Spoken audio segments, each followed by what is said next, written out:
Hi, everyone. This is Jody Grunwald, and thank you for listening in to the Today is the Day Changemakers podcast, and hello to those who are watching via the YouTube channel. Don't forget to subscribe, like, and share. Today, I am joined by my special guest co-host, Dennis Budinich, Chief Culture Officer at Investors Bank. Together, we interview Rob Scheer, founder Comfort Cases, author of A Forever Family, Fostering Change One Child at a Time, a 2018 CNN hero. He's appeared on The Ellen Show, The Today Show, and the list goes on. Rob was abused by his parents, placed in the foster care system as a child. He carried a garbage bag with his belongings from house to house, and when he turned 18, he was homeless. There is so much more to his incredible story. Now he helps children who are living in the foster care system feel loved and thought about through his organization. Listen in to one of the most impactful conversations had on Today is the Day Changemakers. Have a great day, everybody. Thank you for listening. Hi, everybody, and welcome to Today is the Day Changemakers. My name is Jody Grunwald, and I am more than elated today for the guests that I have joining me. This is the first time that we're recording where I have a co-host, which I'm so super excited about this. Dennis Budinich is my first co-host for this special edition of Today is the Day Changemakers. And Dennis has been so kind to introduce me to a fabulous, fabulous person who I'm so excited to bring on today, Rob Scheer. I just want to say Dennis Budinich is the Chief Culture Officer for Investors Bank. And Rob Scheer, Rob, you have lots of titles yourself, but you are the Comfort Cases founder. But you have done so much incredible, incredible work. And I have your bio here. I usually always read a few sentences. It's trying to figure out which few sentences to read because there's so much packed in here. But one of the things I did want to add, and I know that you'll elaborate on, is that over the last 7 years, Comfort Cases has been featured on The Ellen Show, The Today Show, The View, NBC Nightly News with Lester Holt. And in 2017, you were a CNN hero. And recently it says that you appeared on Bryce Dallas Howard's documentary film, Dad's on Apple TV. You have a book. You've been on a TED Talk. I mean, the list goes on and on. But truly, truly, the story really didn't start in this incredible part. This is the incredible part of your journey. And we know that that is not where you started. And you have so much inspiration to share. So welcome, guys. Welcome to both of you. Thank you. Thank you so much. You know, as I heard you read all of that, I want you to know the title that I absolutely love the most and the thing that I work so hard for is the title of Dad. So, you know, as my 16-year-old daughter texted me like right before I was getting ready to do this to say, Dad, will you take me when you get off work? It's that title is the absolute best title in the world. And by the way, my friend Dennis, it is so good to see you. So could I ask Rob a question right now? Please, you have the floor. So why is that beyond the obvious? There's more to it than the obvious. Why is that word so important? Wow. You know, for those of you who have heard about my story or have followed me, you know, my life was not anything that most people's lives were about. And the word dad just wasn't something in my vocabulary as a young boy. You know, I remember about being at the age of about 6 years old, and I was out in my front yard, one of the many houses that we had lived in. You know, it wasn't unusual for my parents at the middle of the night to wake us kids up for us to move because they didn't pay the rent or we were moving from one shelter to the next. But at this one particular time, I remember being in a front yard and across the street, there was a man and he was throwing a ball with his son. And I remember as I sat there in the yard watching that, I knew that I was never, ever going to be that boy, that I was never going to have a dad that was ever going to throw the ball with me. But what I did know is that when I grew up, I could be that dad. So that's why it's so important to me. You mentioned that, and I can't, there's so many kids and there's so many people out there who may not think that way. You know, they might not even go to that place to say, I want to be that dad, because that takes internally, I feel like that takes a lot of strength inside when you're going through something so emotional and difficult. How did you continue? And I want you to share, if you feel comfortable sharing some of your incredible story of where you started. But how did you continue to think about the fact that you wanted to be that dad someday and you knew that you could be? I get that question asked quite often, like, where did I get that grit? Right.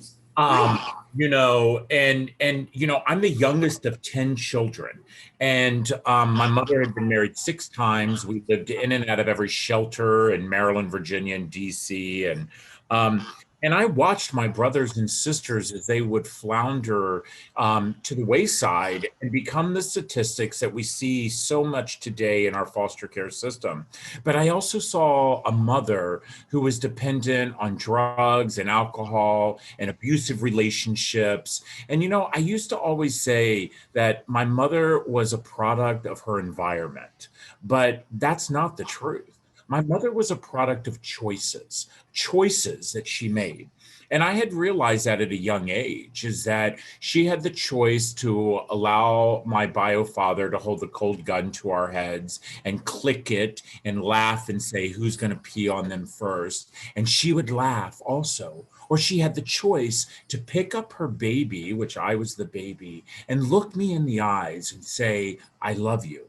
She had that choice.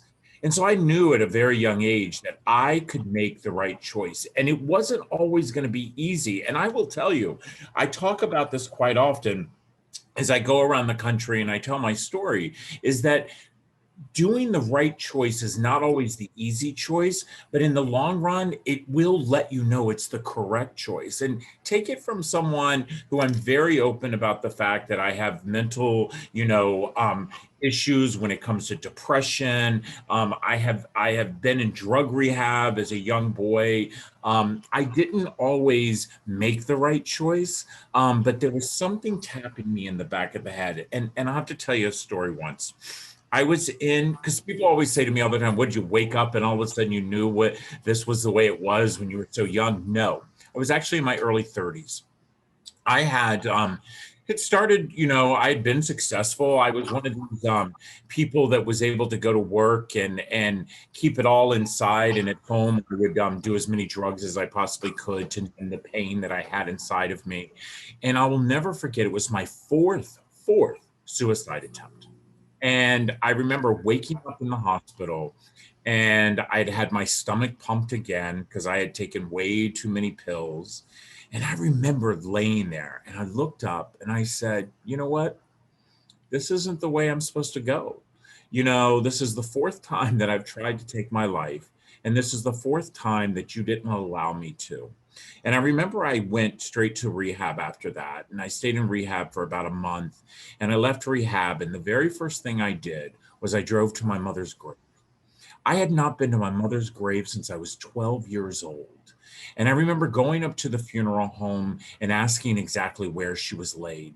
And I remember they told me where she was and there was a number that she had. And it probably took me about an hour to finally find this little silver piece of aluminum.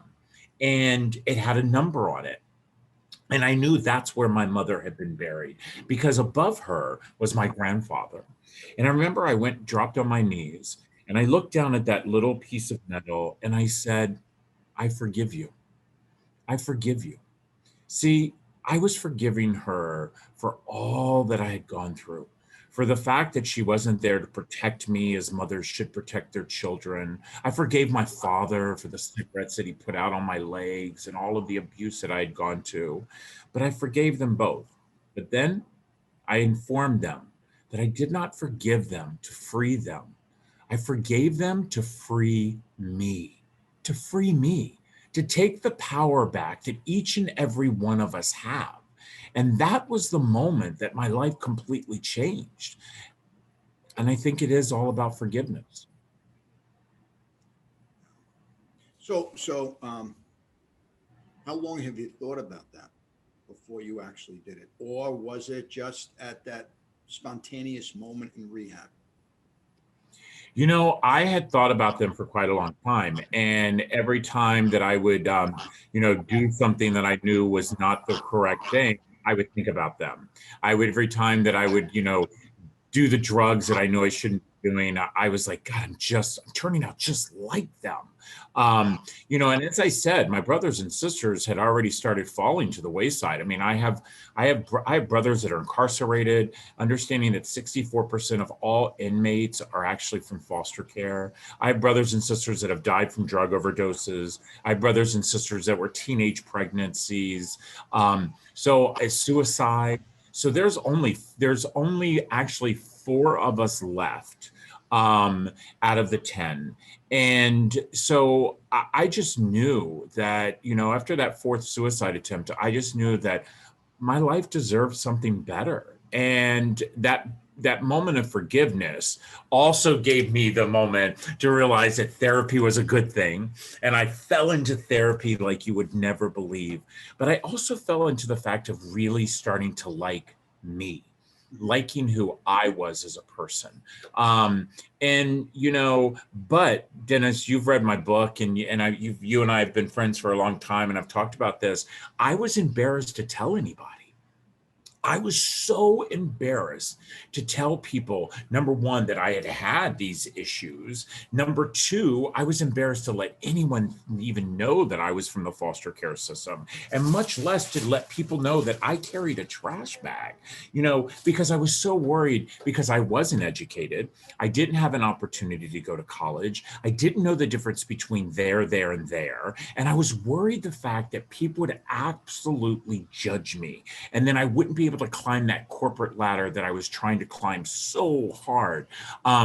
So it wasn't until 12 years ago, when my children started to arrive, that it really made me finally realize that, it was okay to say where I was from. And that was the big changing moment in my life. 34 was the age where I got help, and I really started working on myself. But it was when I turned 42, when my children arrived, that I really became the man I am today. So it's interesting, because the wall, or that prison that you created, that maybe your parents kind of was very helpful in helping you create this wall, was only your wall, right? That was a wall that you created. And then at some day you said, I'm knocking down a wall, right? And yet, and I hope that the people that are listening today understand that the wall that we think someone else created is actually our own wall. Exactly. And you could not have said it better, Dennis, than that, because you are exactly right. Each and every one of us must understand that we are the ones who take the brick by brick by brick and build that wall. I remind my children that all the time. I have my son, who's now 20 years old. Just the other day, we were talking about the wall that he has built up after so many years of being in foster care, of so many disappointments in his life, of so many times that people were saying they love him or they were going to do for him and have let him down. And it's now he's been home with us for over a year. And slowly I see my son removing each one of those bricks. And we talked about it just the other day about, there'll be a day that there will no longer be a brick in front of you. And that day, when that happens, the freedom that you feel is beyond any words. And even now, and I talked about this about 3 years ago in a video that I did that went viral, about falling in that well, of building that wall, trying to build that wall back up. So it's a constant work. And so I want people to know that as they listen to this podcast, is that they really understand that it's a constant work to keep that wall down and to keep you out of that well. Right. Yeah. And go ahead. I'm sorry, Jody. Go ahead. No, I just want to, what keeps coming to me is that a lot of people that, and I've met these people along the way, is that a lot of people feel like they're the victim of circumstance, right? And that's where they feel. What would you say, Rob, what is that first step that you feel through all that you have been through that you could share with them? What would be that first step that you think that could help them move forward? And everybody's different and everybody's unique in their own way. But sometimes they're just looking for that special word, and they listen to something and it snaps them into, they have an epiphany. What would you say that well, I love the question, and I say this to people all over the country. Stop blaming the system. Stop blaming the system. Help us change the system. When we take that energy of no longer the blame, and we take the energy and realize that we actually have the power to make change, I think it's powerful. And I've had people reach out to me and say, Rob, I heard you talk, or I heard you say, stop blaming the system and help change the system. Because blaming never, ever is going to change anything. It might make you feel good for a little bit, but at the end of the day, all of that still is on you. It's still on you. And, I have a sister that is a biological sister, and I love her more than anybody could ever imagine. But I don't love the choices that she's made. And I have to remind her, and she's an older sister, I'm the baby, as I said, I have to remind her that her life will continue to stay in the spiral that it is until she realizes that she has to take ownership and stop blaming how we grew up. Stop blaming that, yes, we didn't have when we were younger. Yes, we did. It was lots of abuse and neglect. But you get to a point in your life that you have to stop blaming. And then you have to say, now, how can I change it? How can I change it? And I talk about that with my kids, and I bring up my kids quite often. I have 5 children. All 5 of them experience the foster care system. All 5 of them have come from horror stories that people could not imagine, just like I did. But the one thing I want my children to know as they listen to these podcasts, and by the way, they do, and I always want them to know, is the fact is, as I say, never be embarrassed where you came from. Never. But always, always think about where you are going, where you're going.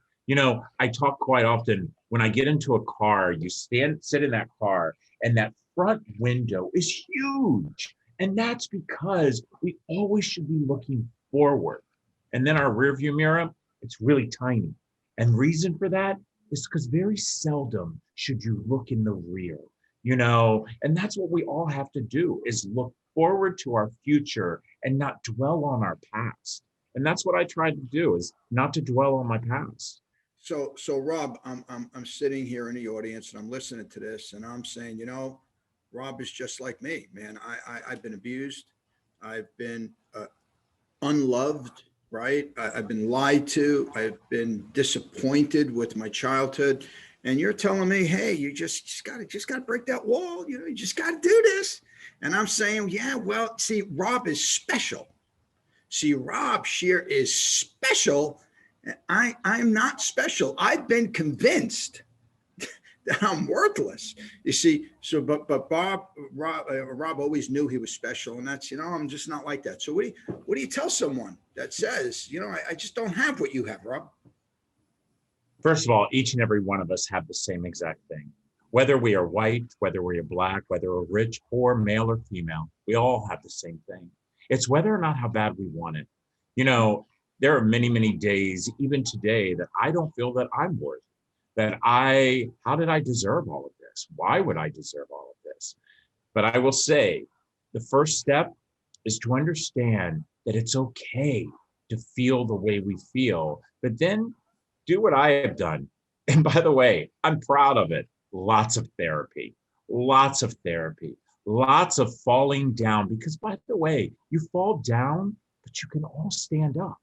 And don't think that like I haven't fallen before. I mean, as I said, recently, I will never forget it. It was almost 3 years ago. I had just coming off my tour around. I'd just done Ellen. My book was getting ready to come out, and something triggered me like I'd never had felt in a long time, and it put me in a really deep depression. And to the point where I couldn't get out of bed, and days. And I will never forget it. It was a point where I felt like, you know what? I don't deserve any of this, and I would be better off gone. My children would be better off without me. My husband would be better off without me. And I'll never forget it. And I told the story of my son, my youngest son, Tristan. At the time, he was 9. I was in my bed. And he came in and he crawled in the bed, and he laid there next to me. And he said, Daddy, I need you. I said, Tristan, I said, go ask Dad out. What do you need? And he says, I need you. I need you to get out of bed. And I just need you. You know, each and every one of us fall into a well one time in our lives. I know we do.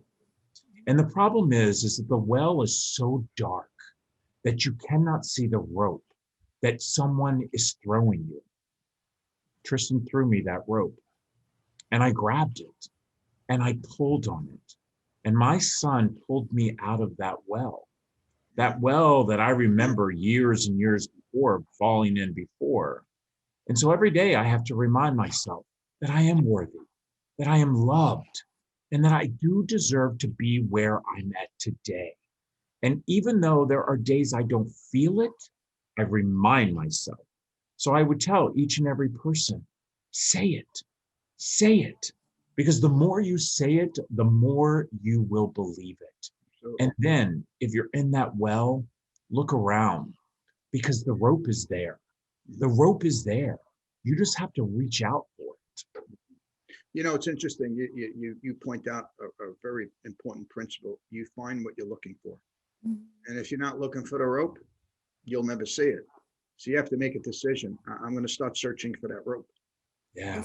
And sometimes that rope is a person that you don't even think is going to be there for you. And then all of a sudden they just show up. And it's sometimes miraculously at a time that you least expect it.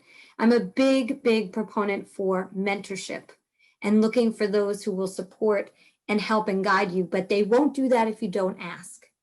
And so, I'm sure, Rob, I know that when you talked about being a kid and really being alone, but as you were moving through your life, I'd love to hear mentors in your life, anybody that stands out that have been, what was that person who threw you that rope and how did they come about? If you could share a story about that. Oh my gosh. It's the act of kindness, as I say it, the one act of kindness. I will tell you, I've been very lucky. I've had many of those people along my path. But one particular person I will tell you a story about. I was a senior in high school. I had been in the system since I was 12. And at this moment, I was already homeless, literally homeless, living on the streets of Northern Virginia. Didn't know where my next meal was coming from. I would stand in the cafeteria and I would wait for all the kids to leave so I could dig in the trash and gather as much food as I possibly could find because I didn't know if I could eat that weekend. But there was this one teacher. Every day I would walk into her class, this scrawny, dirty, long-haired kid, ripped clothes, and nobody would ever look at me except this one teacher. And she would look over and she would give me the wink or the smile. And then she always had extra food.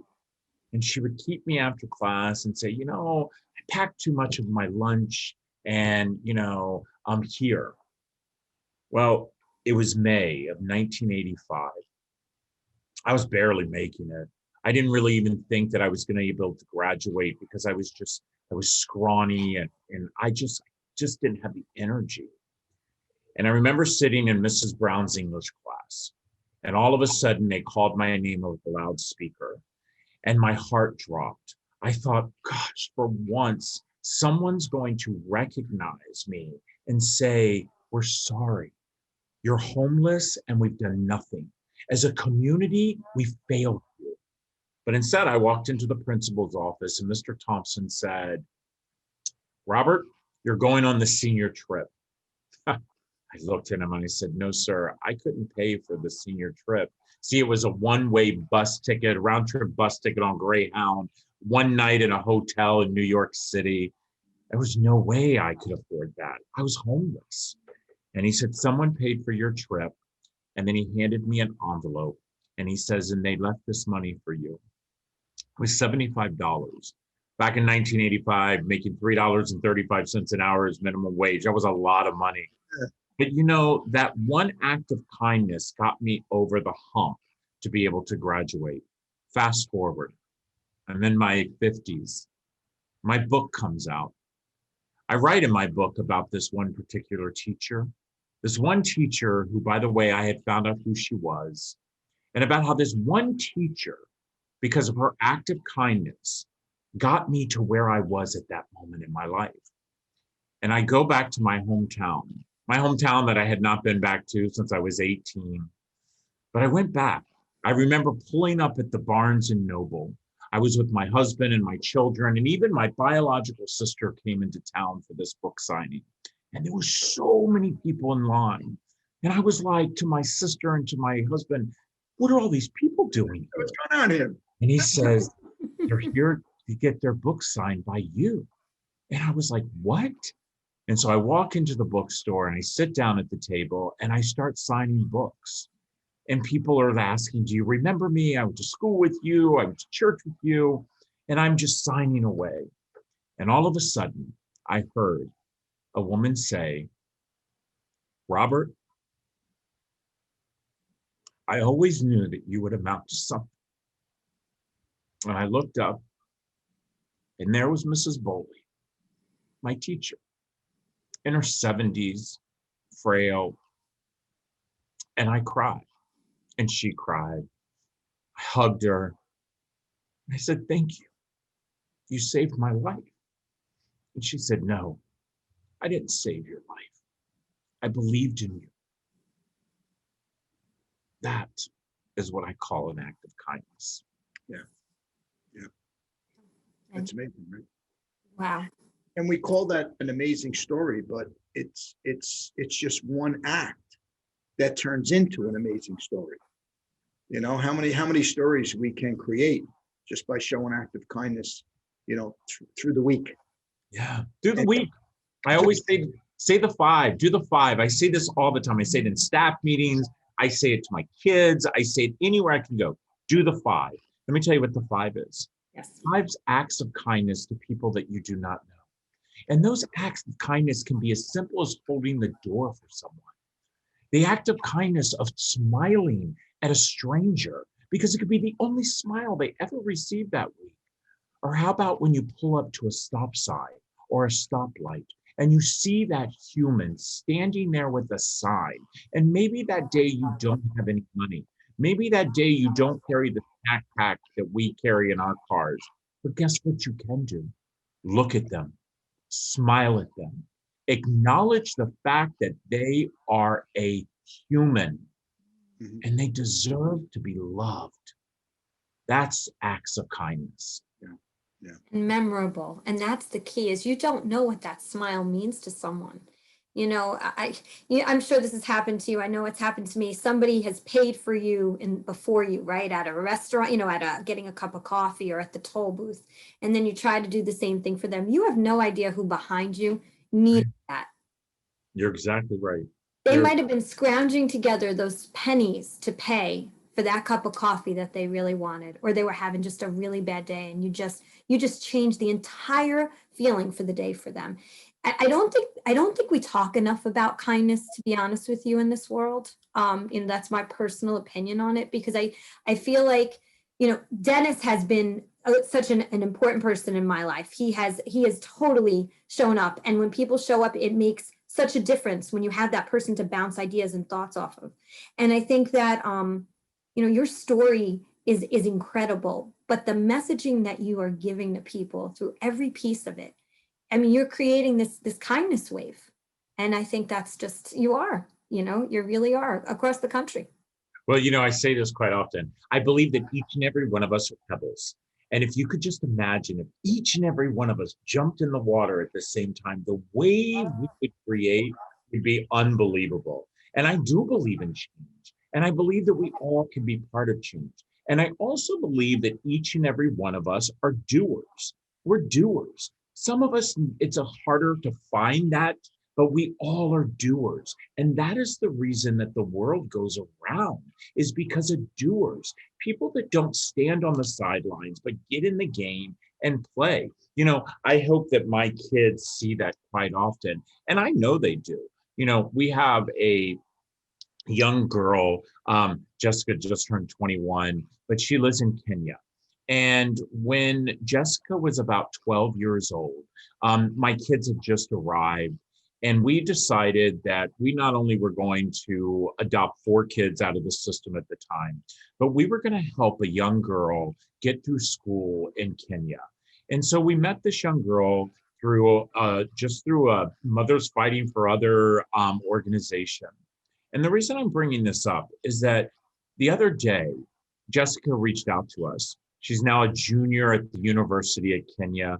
We have been paying for her schooling since she was 12. She lost both of her parents. She grew up in an orphanage.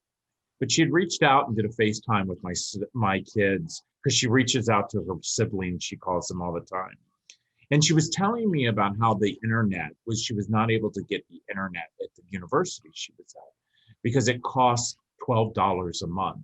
And I said, well, Jessica, your dad and I, we send you allowance. And she says, I know, but all of that goes too. And my young son heard that. And he says, Dad, I'll take $12 out of my allowance a month and get Jessica the internet. You know, I thought to myself, of course, I'm not going to let him do that. But what I thought to myself is that he got it. See, empathy is something that must be taught. Empathy is something that we are not born with. And it is up to us to make sure that we teach empathy. And how do we do that? By one act of kindness at a time. So it is something we must teach. Yeah. Where a lot of people don't think, they think that you have to be born with it. But I love that point. You know, I had someone I hired I was going to mentor, but worked on my team. And we went to pick up some sandwiches at a Wawa. Do they have Wawas down there by you, Rob? They do have Wawas. We don't have any Wawas near us, but they do have some Wawas just like in the next town. Yeah. So we're online and we're talking about how acts of kindness and what we do is very contagious. You know, if you start yelling at someone, you could agitate the whole crowd and everyone could start yelling, right? Mm-hmm. So we're online and there's a young boy in front of us and he has a sandwich and he's now putting pennies and quarters and dimes and he's trying to figure out. And I could see the look on the cashier's face and this guy's like, you're kidding me, right? And he's counting this thing up and I need another quarter. And you know, you should, if you want a soda, it's $2 and we're going through this and I'm saying, so I go up, I said, listen, I'm going to take care of it. And I said to the kid, I said, you go there and you pick up 10 bags of potato chips and I want you to get 10 bottles of soda and just load this thing up and we're going to take care of it. So I'm with one of my employees and he's laughing. He's going, don't you think you're going overboard? I said, no, I'm trying to make a statement. So I'm doing this thing and this kid's running, he's loading his stuff up. So the cashier says, I'll pay for the sodas. And he goes in his pocket and then there's a woman behind me. She goes, all right, I have the potato chips. And we all started laughing. And I'm like, and the young guy that I hired, look, he goes, I can't believe that. I said, no, but see, it's in us. It is. It's already in there. We just have to create an outlet. We have to create an experience where it's okay to be that. It is. You know, so that cashier became a person. He wasn't a cashier anymore. He turned into a person. Yeah, and we all are people. It's like yawning. One person yawned, the next person yawns. The act of kindness is the same way. When you see someone doing something as you did, Dennis, it is a ripple effect. And that's why I think it's so important as leaders. And by the way, each and every one of us are leaders. Each and every one of us, no matter where we are in the stage of our life, we're all leaders. And we all must do the very important thing, which is lead by example. And one of the things that really, I have people come to me and they're like, well, I don't have any money. I don't make money. I don't have enough money. Like, you don't need money to be kind. You know, you don't need money to show acts of kindness. You truly do not. And that's what we have to, as a human population, we must need to understand that money does not make us who we are. You know, it's our character that makes us who we are. And we all have the ability to be so rich when it comes to how we treat other people. I have this slogan, this t-shirt I wear. We actually sell it at comfortcases.org. And it's called Be a Good Human. And that's all it says is be a good human. And, you know, I tell people, you know, I love the fact that my kids do well in school. But you know what I love more is that they're good humans. They're good humans. And that's what I want all people to realize, is that you have a choice. You have a choice. And that choice is to be a good human. My father had a saying, and I share it everywhere I possibly can. People would say to him, "So what religion are you?" And he would go, "I practice the religion of kindness." And they would go, "No, no, no, I'm trying to understand what religion are you?" And he goes, "No, no, no, I practice the religion of kindness. That's the religion I practice." And that was what we were brought up to say. And so it's interesting when you say that, because you don't think of it as a religion, but it is a practice. I talk about this quite often. I believe my faith is a lot of times have gotten me to the places I am today. So I don't push my faith on other people, and not everybody has to agree, but we do raise our children, and as Methodists in a church, we love our church community. But I always remind people, Jesus was no different than Nelson Mandela, no different than Gandhi, no different than Mother Teresa. They were humans who loved their community. That's who they were.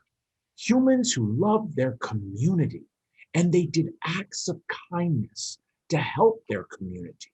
That's what faith is all about, and that's what we are raising our children to believe, is that it's all about acts of kindness, raising your fellow person up next to you. And that's what a religion is about.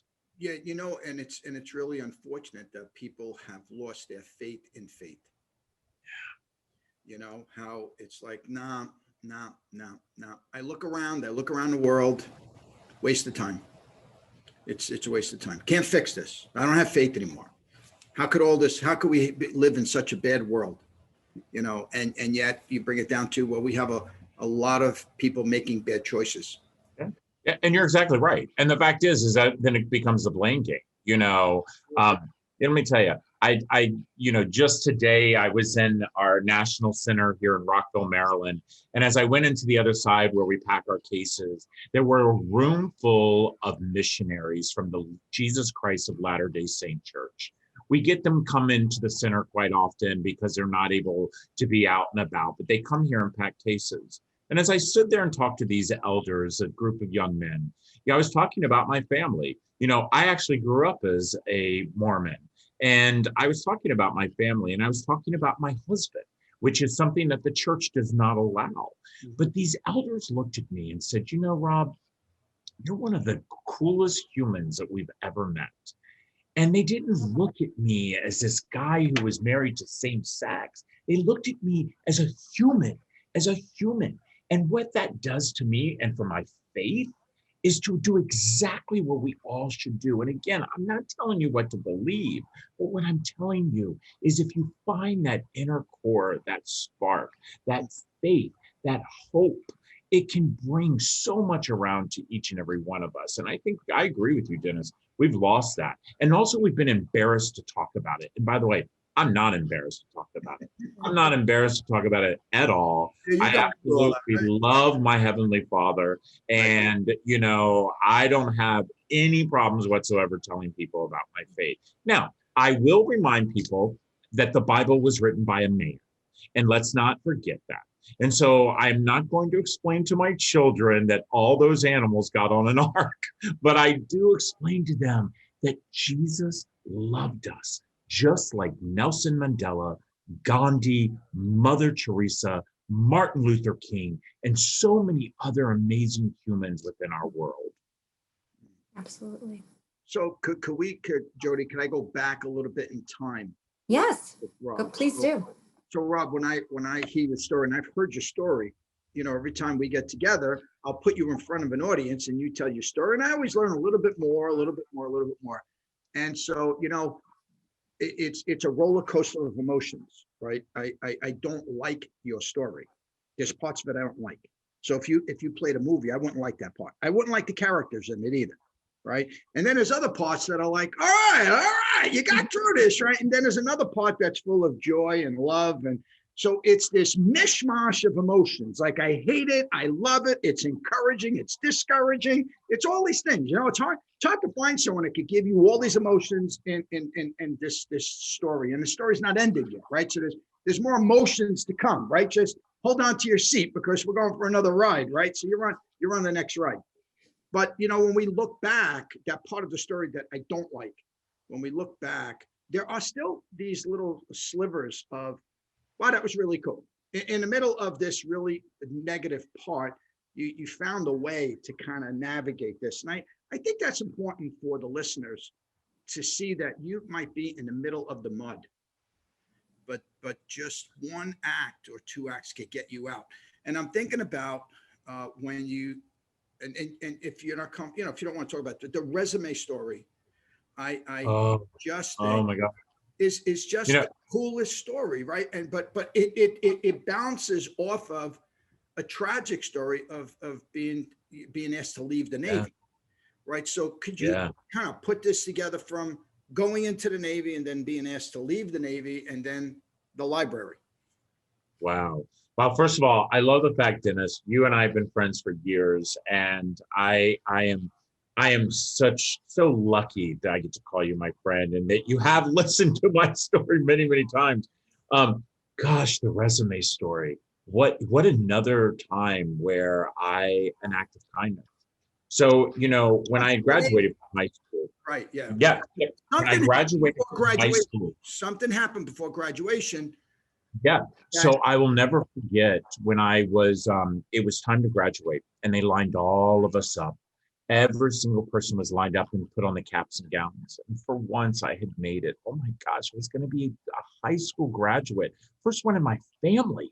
I was actually going to get a diploma that was going to catapult me into what I thought was this amazing future if you got this piece of paper.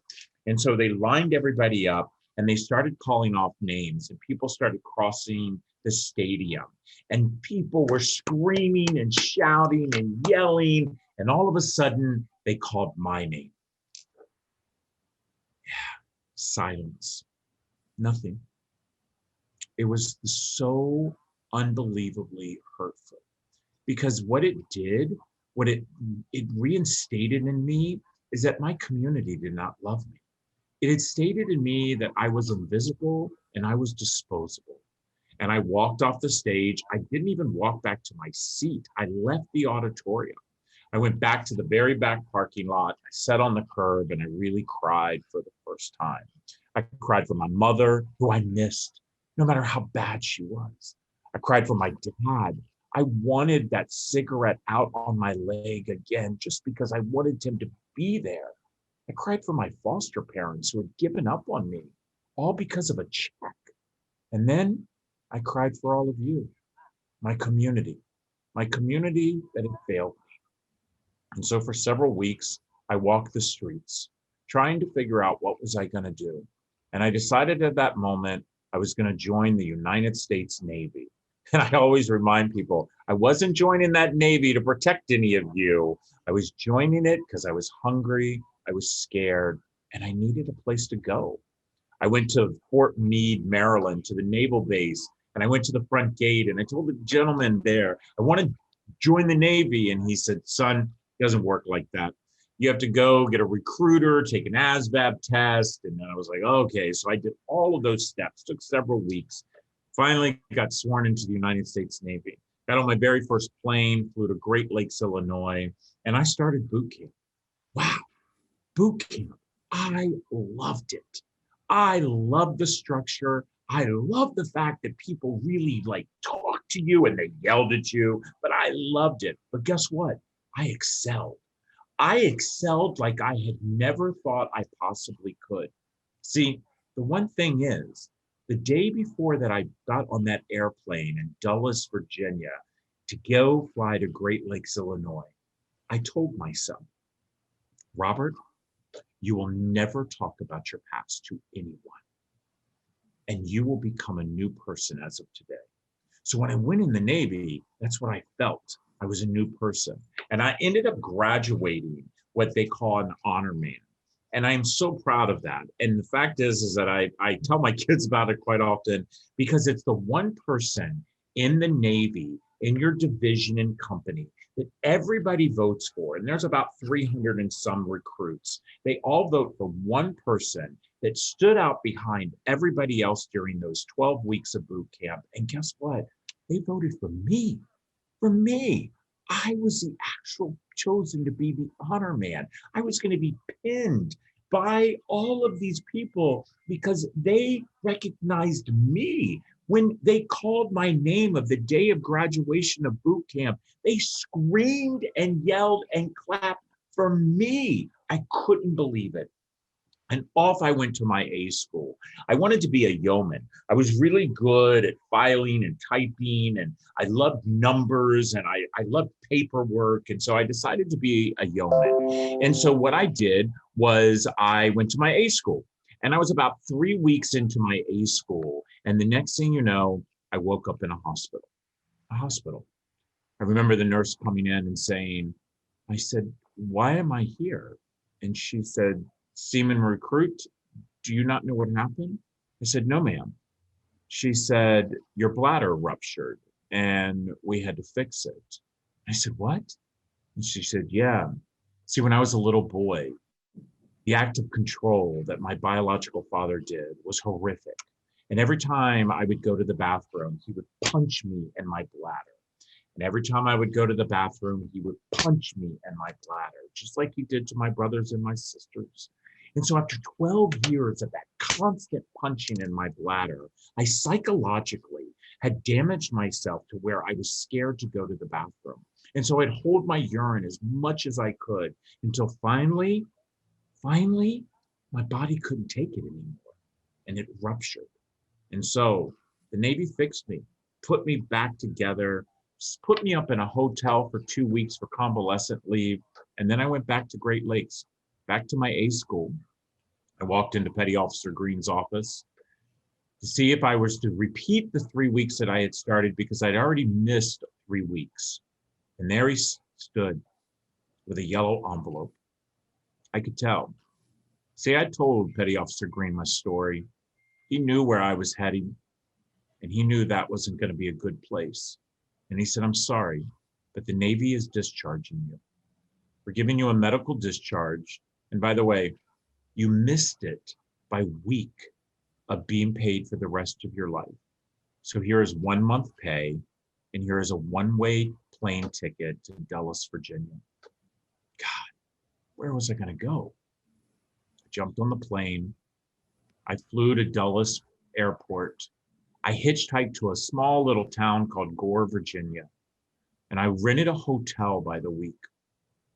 I would hitchhike into Winchester, Virginia, where I got a job, a part-time job at a place called DART, which is like Target nowadays. And I was about a month into being at this place, and I was right at the point where it was time that I was going to be homeless again. That $3.35 an hour wasn't going anywhere. And I'd already gone through the money the Navy had given me, which, by the way, is nothing that they pay the military. And I went back to my safe place. The place that always opened their door and allowed me in. The place that allowed me to sit there and stay as many hours as I needed. The public library. I walked into the library. I asked the librarian if I could borrow the phone and the yellow pages. And I took the yellow pages and the phone, and I started calling companies. And whenever I heard that beep, beep, beep, I would write the name of the company down. And then I would go and I would call another one. Well, I got about 3 companies. And then I went to the white pages and I started calling phone numbers there. And when I would hear that operator do that disconnect sound, I would write that person's name and address down. And then I grabbed a piece of paper, I stuck it in my manual typewriter at the public library, and I typed myself a resume. Whew, that resume was so nice, I would have hired myself. The next day, I went to the Salvation Army. I got myself a suit. I put it on, and I started walking into offices. And I happened to walk into a bank, and I applied for a job.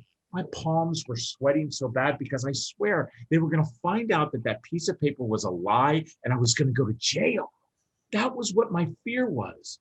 But instead, he hired me right on the spot. I couldn't believe it. I got a job 40 hours a week, a job where, yes, it was only $19,000 a year, but that was a lot of money for a kid like me. And the next thing you know, I left the hotel and got an apartment. I got a car. I was 2 years into my job. At this point, I was already a junior processor in a mortgage company. I was really doing amazing. But the guilt of being a liar was so heavy. And so I went back to that library and typed up my letter of resignation. I walked into my boss's office the next day and I handed him the envelope. He opened it up and read it. He said, "What is this?" I said, "I have to resign." He said, "What are you talking about?" I said, "You love your job." I said, "I do." He said, "What's going on?" I said, "You remember that resume that I gave you?" He said, "Yeah." He says, "I have it right here in a folder."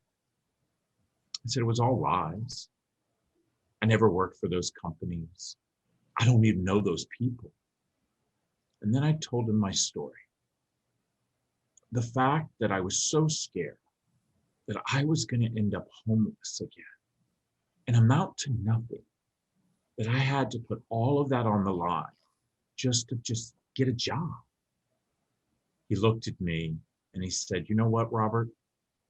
You're one of the kindest people I know, the hardest worker. I tell you to come to work at 8 a.m., you get here at 6 a.m. I tell you that you can leave at 5 and you stay till 8. He said, "Listen, do me a favor. As you ripped up the letter of resignation, get back to work and do what you do well." That's what I did. And that door opening up had me climb that corporate ladder like you wouldn't believe. So yeah, that resume changed my life. And you climbed to what level? I mean, ultimately you got to. I climbed. I became a junior processor. I became an underwriter, a DE underwriter. I had my LP. I ended up having thousands of employees under me on the East Coast, West Coast, climbed up senior vice president to a CEO. I had made it. And by the way, still didn't know the difference between there, and there. But I loved what I did. And by the way, I tell this, I'm very lucky that I get to speak to mortgage companies throughout our country and banks, because I remind them they saved my life. They saved my life. If that one banker had not given me an opportunity that day, where would I be? Where would I be? And that's why I try to remind people all the time, the children that are in foster care, the 30,000 that are aging out, and the 70% that will be homeless just like I was, they're not my kids. They're not your kids. They're our kids. Our kids. And they deserve a brighter future. Because, by the way, do not forget, they are in a system because, and we started this conversation out today, a choice that someone else made. So it goes back to exactly what we started this off today. Life is about choices. And because of a choice that someone else made, who is supposed to have been an adult, a child flounders in a system that is shattered. A choice. So we should all know that. I want to just go back to something you just said, and it's so important. And you know, Dennis warned me that I was going to need tissues from. I told you that. Yeah, you know, and it touches you. It really in your soul, actually, not just your heart. And I have to say that it takes one person, just one person, to believe in you. You came from kindness, but you came from honesty. You know, you didn't have to do that, but you did that because you couldn't live with the thoughts in your own mind. And then that one person said, "You've been through enough already. I want you to thrive. And if I give you this opportunity, you can grow." It was a 50-50 chance either way. And when you're in that position, and so many people are in the position that they hold people's lives in their hands, you really need to take care of that. And my father had another saying, and I quote him a lot, as you can tell too, is that, you know, be careful how you treat people when you're responsible for the way they eat. Yes. as a leader. Yes. Yeah. And you're right. And by the way, Jody, I didn't always think that way. For me, as I climbed that corporate ladder and I finally became a very successful businessman, and I was really successful. I had an office on the East Coast, the West Coast, lived in this beautiful home in DC. The only thing I thought was important was how much money I made, how fancy my car was, and, and how big my house was. But gosh, let me tell you something. I learned when my 4 children arrived in my home 12 years ago, I realized that is not what is important. What is important is our family. What's important is our community. And what's truly important is our legacy. Our legacy. And we each and every one of us have that legacy to leave. And I just want to make sure that my legacy that I leave, that my children realize that their dad just didn't talk about it. He actually did it. And it's the reason we started Comfort Cases. It was the reason we started. I could still have been sitting in my plush, CEO corporate job. Instead, I gave all that up to go around the country and teach people that, number one, we all have a responsibility in the world. And what that responsibility is to be a good human. Number two, we all must understand that each and every one of us has a story. We each have a story. And by telling the story, it can impact and change someone's life. But 3, children, they deserve better. And my generation, they have failed the foster care system. But as I look in the eyes of so many young boys and girls who are growing up today and who are taking on this change that we're trying to do, our future is bright, my friends. The 3 of us, our futures are bright because of who is following behind us. Right. Who's following behind us? So, Jody, do we have time to talk about Comfort Cases? I'd love for. Yeah, that's exactly where I wanted to head next to as well, Rob. We get there. So it's up to you. I would love, Rob, if you could share. Sure. I mean, honestly, and you had a trash bag. I saw you hold it up and you had it right next to you. It's always with me. It's always with me because I never want to forget where I came from. It's either in my briefcase or it's in my desk drawer. Always, because this tried to define me. This tried to determine who I was going to be. But I decided that this was not my life. But when my children arrived carrying a trash bag as well, I knew that we had to make change. I couldn't believe that after all of these years that I'd been out of the system and I had carried my trash bag, the kids were still carrying trash bags. And it weighed heavy on my heart. And 8 years ago this year, Reese walked into my office as he was planning the yearly toy drive that him and the kids would do. And I said, I didn't want to do it. And he said, what do you mean? He says, the kids love the toy drive. We collect thousands of toys for the kids in foster care. I said, what are we teaching our kids? We're teaching our kids that you give the needy kid a toy, it makes everything better. I said, on December the 26th, our children wake up with their privileged life, and we don't ever think about those kids who got that toy. And the toys, most of them are already broke. I said, Reese, we have to teach our children that if we're going to do something, we must do something that impacts a community. He said, what do you want to do? I opened up my desk drawer and I pulled out this exact trash bag. And I said, I want to eliminate trash bags in foster care. He says, Rob, you are batshit crazy. And I said, that's exactly why you married me. I said, let's do it. So we got some members of our church together. We got some of my senior team together. We got my children together, some friends, and we all went into my big training room in Rockville, Maryland. And as they all arrived and sat down, I proceeded for the first time to tell my story. Yeah, I told them everything. I shed that skin like I had never shed before. And I said, now you've heard the story. What are we going to do about it? And I said, I want to eliminate trash bags. And so we decided to put a case together and call it a comfort case.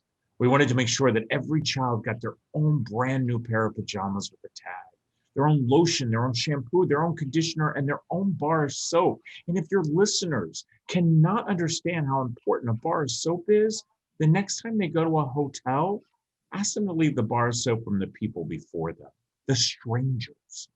They won't. It's called dignity. We make sure that every child gets an activity. Kids who are under the age of 10 get a coloring book and crayons. Kids over the age of 10 get a journal and a pen and pencil set. Every child gets their own book.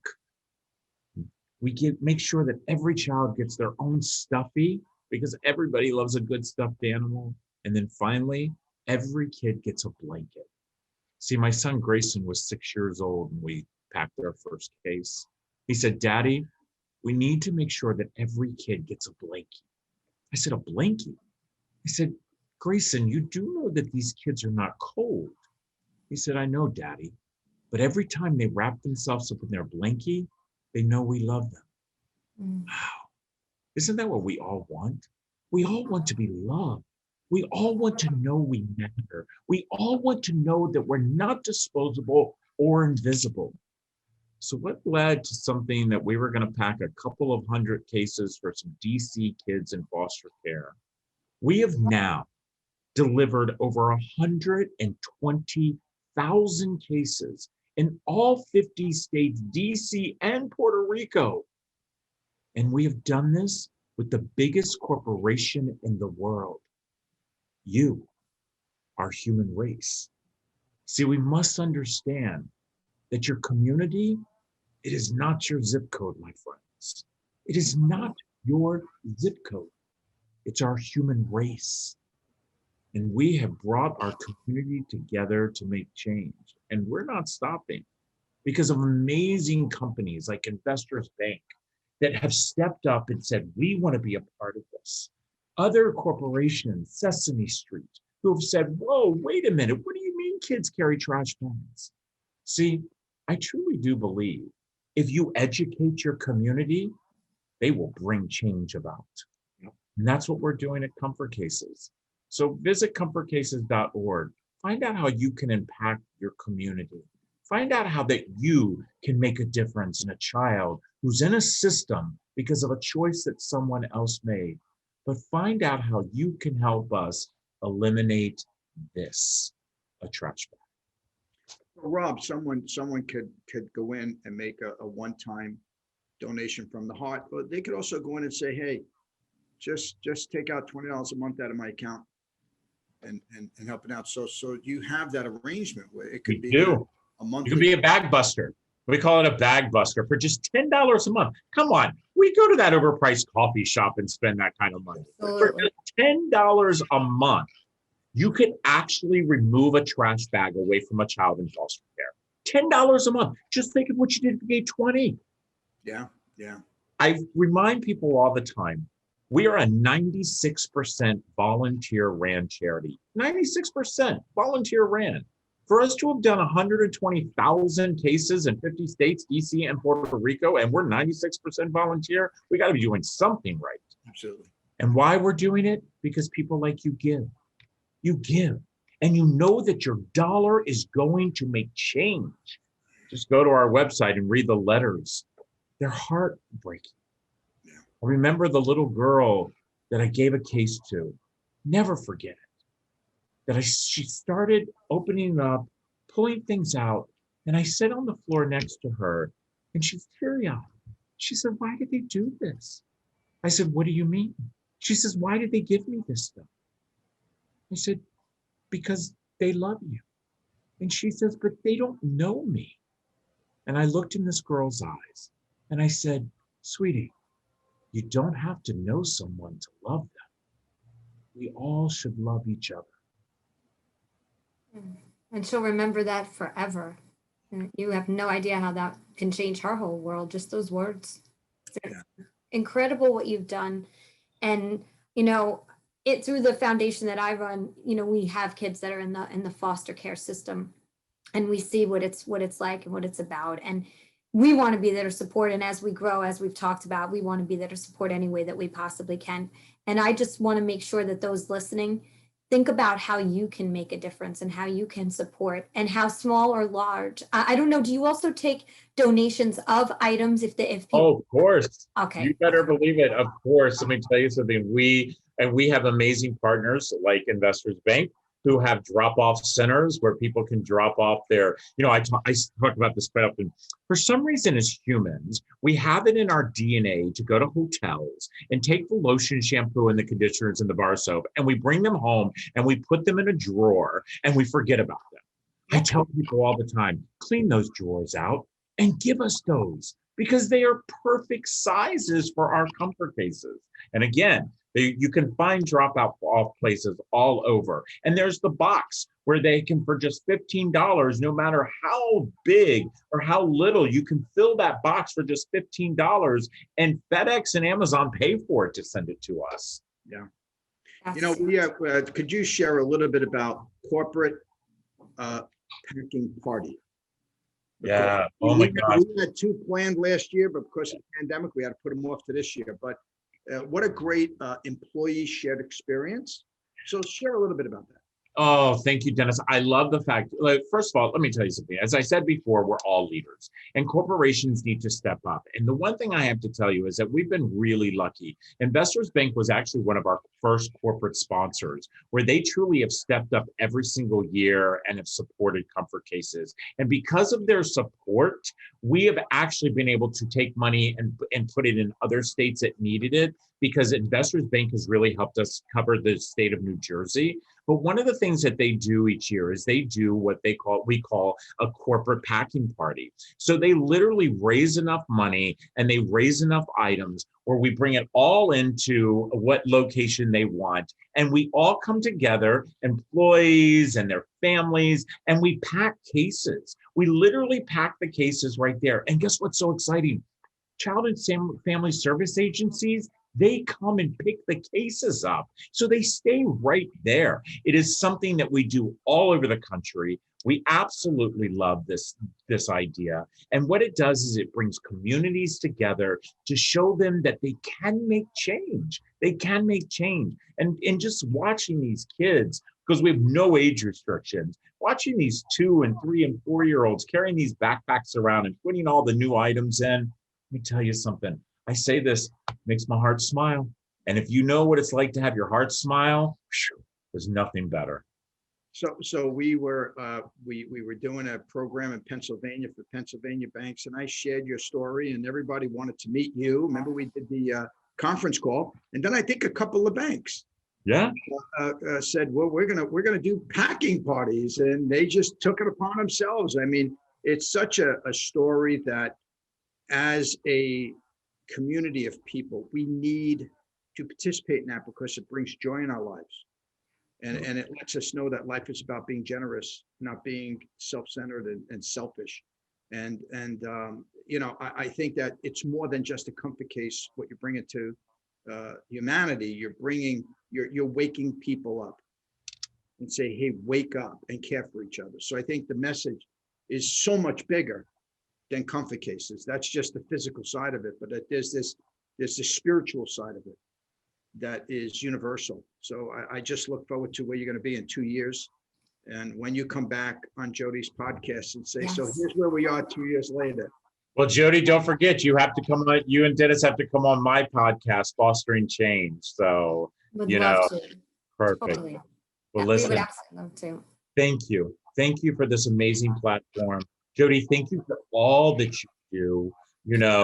I mean, what you do in your organization, you and I have had this call offline that, these kids, they don't get dance lessons. No one asks them if they want to play piano. This just doesn't happen for kids who are under a poverty line that we know is and shouldn't be there. And the fact that what your organization does is to allow that dream and that spark to come out, thank you for that. And Dennis, my friend, I'm a phone call away. You are always going to be my brother from another mother. You and I are always together, and I love you all. So Jody, thank you. Thank you. Oh, thank you. And you know what? We're following in your footsteps because we want to be nationwide. And so it's so nice to be able to see and see what you've created and do what we can to follow along, because we want to help those kids. They need us, and we want to be there for them everywhere that they are. So we're in this good kindness and giving, together and making a difference, consistently make a difference. Rob, I did want to ask you one more thing. Your book, where can people find it? I would love. My book, A Forever Family, Fostering Change, One Child at a Time. It is available on Amazon. It's available at Barnes & Noble. But if you go to comfortcases.org/book, you can actually purchase the book on our website, and I personally will sign it. And 100% of the proceeds actually goes to the charity. Well, I will be doing that today. So I just want everybody to know I'm going to be doing that today. And I am encouraging that everybody else do that as well. It is a small thing that you can do to give back, but I hope that everybody will find a way to do that in their own way. Go to Rob's website. Again, Rob, one more time, what's the website? Comfortcases.org. So easy, so easy. And I don't know how to thank you. And Dennis, I so enjoyed co-hosting with you today. This was so much fun, going back and forth. And everybody who's listening, there is no scripting here, right? There was nothing. This is real life, real stories, just people trying to bring kindness to the world. And, I'm just trying to bring the Changemaker stories to everybody who wants to listen. Thank you both for your time today. And I just want to say, like I always do, today is the day. You cannot go back to yesterday, and you do not yet own tomorrow. So what are you going to do today to take that one baby step or large step to get you closer to your goal? Have a great day. And thank you again, Dennis and Rob. I've so enjoyed this. Bye, everybody. Bye now.